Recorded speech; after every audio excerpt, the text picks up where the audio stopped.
በሩሲያና በዩክሬን መካከል ለዓመታት የዘለቀውና መላውን የዓለም የፖለቲካና የኢኮኖሚ ሚዛን ያናጋው ጦርነት ቅርጹን እየቀያየረ ለመገመት የማይቻል አይነት ጉዞውን ቀጥሏል።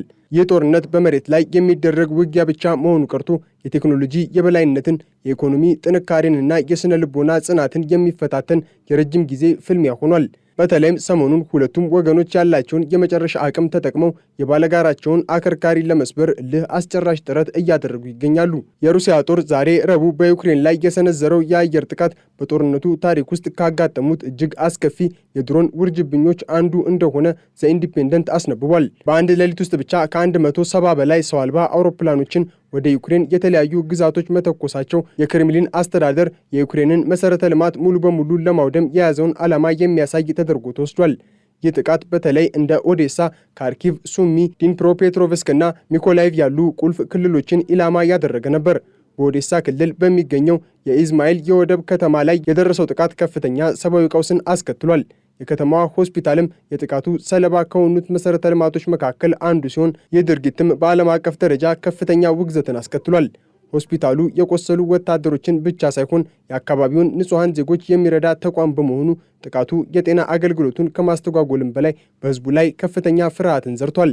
በካርኪቭ ከተማም በተመሳሳይ መልኩ ከፍተኛ ጉዳት መድረሱን ሮይተርስ ዘግቧል። ሩሲያ ድሮኖችን ከተለያዩ አቅጣጫዎች በማሰማራት የከተማዋን የአየር መከላከያ ስርዓት ለማታለል መሞከሯ እየተሰማ ሲሆን በዚህም ምክንያት በካርኪቭ የገበያ ማዕከላት፣ የመኖሪያ ቤቶችና የህዝብ ትራንስፖርት አውቶቡሶች ላይ ከፍተኛ ጉዳት ደርሷል። በከተማዋ የተለያዩ አካባቢዎች በተፈጸመው ጥቃት ከ25 በላይ መኖሪያ ቤቶች ጣሪያና መስኮቶች ወድመዋል።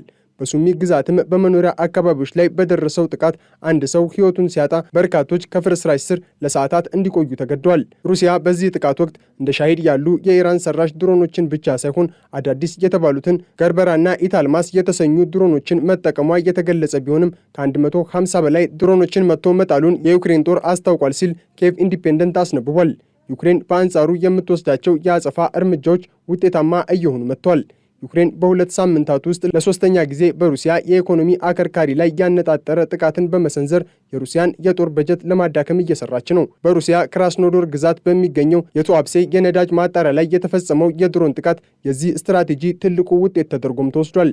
ይህ ማጣሪያ በቀን 240 ሺህ በርሜል ነዳጅ የማምረት አቅም ያለውና ለሩሲያ የውጭ ምንዛሬ ገቢ ከፍተኛ ሚና የሚጫወት ተቋም ነው።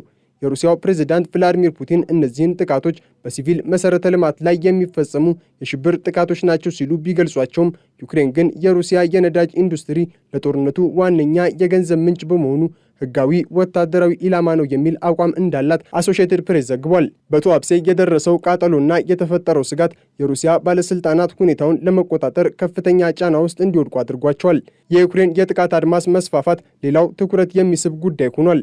ጦርነቱ በጀመረበት ወቅት የዩክሬን ኢላማዎችን የመምታት አቅም እስከ 600 ኪሎ ሜትር ርቀት ላይ የሚገኙ ኢላማዎች ብቻ ነበሩ። አሁን ላይ ግን ይህ አቅም ወደ 1750 ኪሎ ሜትር ማደጉ በሩሲያ ግዛት ውስጥ የሚገኙ የጦር መሳሪያ ማምረቻዎችን፣ የነዳጅ ማከማቻዎችንና የወታደራዊ ማዘዣ ጣቢያዎችን ለጥቃት ተጋላጭ እንዳደረጋቸው ሮይተርስ ዘግቧል። የዩክሬን መከላከያ ሚኒስትር እንዳሉት በወር ውስጥ ብቻ ከ33,000 በላይ የሩሲያ ድሮኖችን መጥቶ መጣል መቻላቸውን የዩክሬን የአየር መከላከያ ቴክኖሎጂ ምን ያህል እየተጠናከረ መምጣቱን ያሳያል። ይሁን እንጂ ከእነዚህ ወታደራዊ ስኬቶች ጀርባ የሩሲያን የውስጥ ድካምና የመሳሪያ እጥረት የሚያሳዩ አሳሳቢ መረጃዎች እየወጡ ይገኛሉ። የሩሲያ መንግስት በየዓመቱ በአውሮፓውያኑ ግንቦት 9 ቀን የሚከበረውን የድል በዓል ወታደራዊ ሰልፍ በተመለከተ ያስተላለፈው ውሳኔ የብዙዎችን ትኩረት ስቧል። ለብዙ አስርት ዓመታት የሶቪየት ህብረትንና የሩሲያን ወታደራዊ አርማ ለማሳየት ታንኮችን፣ ሚሳኤሎችንና ዘመናዊ የጦር መሳሪያዎችን በቀዩ አደባባይ ሲያሳዩ የነበሩት ሩሲያውያን ዘንድሮ ምንም አይነት ወታደራዊ ትጥቅ በሰልፉ ላይ እንደማይሳተፍ አስታውቋል። ይህ ውሳኔ ሩሲያ በዩክሬን ግንባር በገጠማት ከፍተኛ የቁሳቁስ እጥረት ምክንያት የተወሰነ ውሳኔ ሳይሆን እንዳልቀረ ቢቢሲ አስነብቧል። ባለፉት ጥቂት ዓመታትም ቢሆን ሩሲያ በአንድ ጥንታዊ ታንክ ብቻ ሰልፉን ማድረጓ የሚታወስ ሲሆን አሁን ግን ሙሉ በሙሉ ወታደራዊ መሳሪያዎችን ከሰልፉ ማስወጣቷ ብዙ ጥያቄዎችን አስነስቷል። የዩክሬን ጦር አዛዥ ኦሌክሳንደር ሰርስኪ እንደገለጹት ሩሲያ የዩክሬንን ድሮኖች ለመከላከል የሚያስፈልጓት የአየር መከላከያ ሚሳኤሎች እጥረት እያጋጠማት ነው። ይህ ደግሞ ዩክሬን በሩሲያ ግዛት ውስጥ በነጻነት እንድትበርና ስትራቴጂካዊ ኢላማዎችን እንድትመታ በር ከፍቶላታል።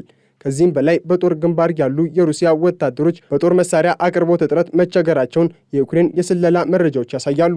በሌላ በኩል ዩክሬን ከምዕራባውያን በምታገኘው ድጋፍ ጥንካሬዋን እያሳደገች ቢሆንም የአውሮፓ ህብረት ለዩክሬን ለመስጠት ያሰበው የ90 ቢሊዮን ዩሮ ብድር ጥብቅ በሆኑ የኢኮኖሚና የታክስ ማሻሻያዎች ላይ የተመሰረተ መሆኑ ለኪየቭ አስተዳደር ሌላው ፈተና ሆኗል። ይህ ብድር ዩክሬን ጦርነቱን እንድትቀጥል የሚረዳ ቢሆንም በጦርነት ውስጥም ሆና የውስጥ ፖለቲካዊና ኢኮኖሚያዊ ጫናዎችን እንድትቋቋም ያስገድዳታል። የጦርነቱ ቀጣይ አቅጣጫ ሲታይ ሁለቱ ወገኖች ወደ ሰላም ድርድር ከመምጣት ይልቅ እርስ በርስ የመፋጠጥ ስትራቴጂን አጥብቀው የያዙ ይመስላል።